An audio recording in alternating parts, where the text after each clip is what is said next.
Essula ya 21. Oluvannyuma lw'ebyo Yesu ne yeeraga nate mu bayigirizwa be ku nnyanja ey'e Tiberiya, ne yeeraga bw'ati: baali bali wamu Simooni Peetero ne Tomasi ayitibwa Didumo ne Nasanayiri ow'e eky'e Ggaliraaya, n'abaana ba Zebedaayo n'abayigirizwa abo abalala babiri. Simooni Peetero n'abagamba nti, ŋŋenda kuvuba. Ne bamugamba nti, naffe tugenda naawe. Ne bagenda ne basaabala mu lyato. Ekiro ekyo ne batakwasa kintu. Naye bw'ali bukya Yesu n'ayimirira ku ttale, naye abayigirizwa ne batamanya nga ye Yesu. Awo Yesu n'abagamba nti, abaana, mulina ekyokuliira? Ne bamuddamu nti, tetulina. N'abagamba nti, musuule omugonjo ku luuyi olwa ddyo olw'eryato munaakwasa. Awo ne basuula, kale nga tebakyayinza kuguwalula olw'ebyennyanja ebingi. Awo omuyigirizwa oyo Yesu bwe yayagalanga n'agamba Peetero nti, ye Mukama waffe. Awo Simooni Peetero bwe yawulira nga ye Mukama waffe ne yeesiba olugoye, kubanga yali bwereere, ne yeesuula mu nnyanja. Naye abayigirizwa abalala ne bajjira mu lyato ettono, kubanga baali tewali wala n'ettale, naye emikono nga 200, nga bawalula omugonjo ogulimu ebyennyanja. Awo bwe baavaamu ne batuuka ku ttale, ne balaba omuliro ogw'amanda nga guli awo, n'ebyennyanja nga biteekeddwako n'omugaati. Yesu n'abagamba nti, mulete ku byennyanja bye mukwasizza kaakano.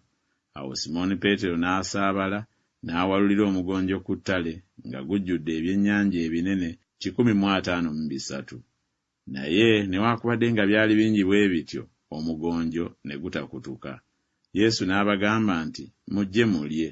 So mu bayigirizwa ne mutaba muntu eyayaŋŋanga okumubuuza nti gwani, nga bamanyi nga ye Mukama waffe. Yesu n'ajja n'addira omugaati n'abawa, n'ebyennyanja bw'atyo. Guno gwe mulundi ogwokusatu Yesu we yalabika mu bayigirizwa, oluvannyuma ng'amaze okuzuukira mu bafu.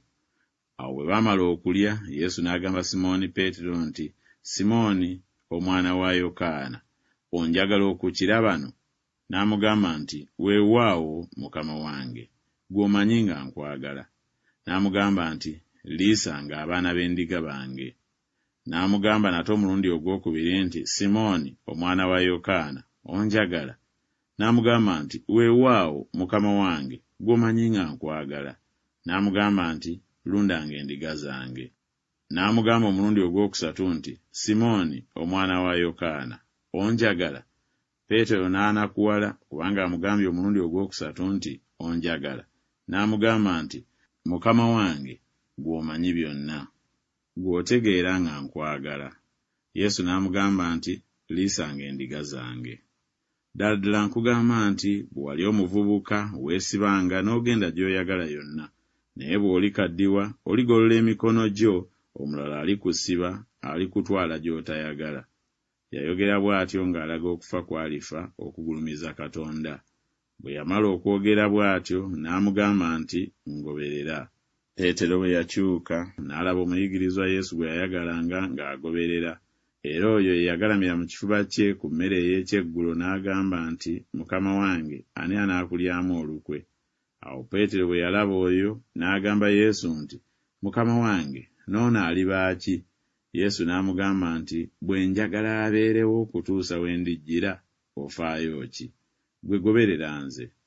Awo ekigambo ekyo ne kibuna mu booluganda nti omuyigirizwa oyo talifa, so nga Yesu teyamugamba nga talifa, naye nti bwe njagala abeerewo okutuusa we ndijjira, ofaayo ki?